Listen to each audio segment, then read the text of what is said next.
یورپی ممالک میں مقیم عاشقان رسول کی انتظار کی گھڑیاں ختم ہوئیں۔ الحمدللہ جانشین امیر اہل سنت حضرت مولانا الحاج عبید رضا عطاری مدنی مدہ ذلہ العالی کی دینی کاموں کی دھومیں مچانے کے لیے کراچی کے انٹرنیشنل ایئرپورٹ سے یورپ کے لیے روانگی ہوئی اور یورپی ملک جرمنی کے سٹی ہیمبرگ کے انٹرنیشنل ایئرپورٹ پہنچنے پر سویڈن اور ڈنمارک سمیت جرمنی کے ذمہ داران دعوت اسلامی اور دیگر اسلامی بھائیوں نے خوش آمدید کہا اور ملاقات کی سعادت پائی۔ اس موقع پر جانشین امیر اہل سنت نے مدنی خبروں سے گفتگو کرتے ہوئے بتایا، الحمدللہ الکریم میرا جو ہے وہ یہ یورپ کا سفر آج شروع ہوا ہے، تو میں جو ہے وہ ابھی جرمنی کے جو شہر ہے ہمبرگ آنا ہوا ہے انشاءاللہ الکریم۔ یہاں سے جو ہے وہ ہمارا پرتگال جانا ہوگا، پرتگال کے شہر ہے لسبن، اس کے بعد جو اسپین اور اٹلی وغیرہ جانا ہوگا۔ یہاں پہ جو بھی دعوت اسلامی کے اجتماعات ہوں گے وہ بذریعہ مدنی چینل لائیو بھی کیے جائیں گے۔ اللہ کرم ایسا کرے تجھ پہ جہاں میں اے دعوت اسلامی تیری دھوم مچی ہو۔ بفضل الله سبحانه وتعالى وصل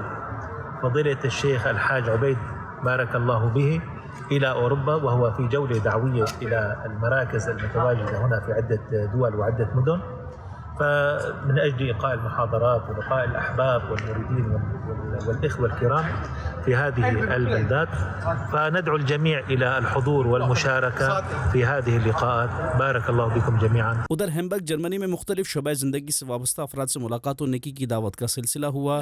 جانشین امیر اہل سنت تو صدا رہے سلامت، تو صدا رہے سلامت، تجھ پر ہو رب کی رحمت۔ اس موقع پر حاجی عبید رضا عطاری مدنی مدہ ذلہ العالی نے دعا بھی کی۔ صلی اللہ علی طہ خیر الخلق واحلاها، صلی اللہ علی طہ خیر الخلق واحلاها، صلی اللہ علی طہ خیر الخلق واحلاها۔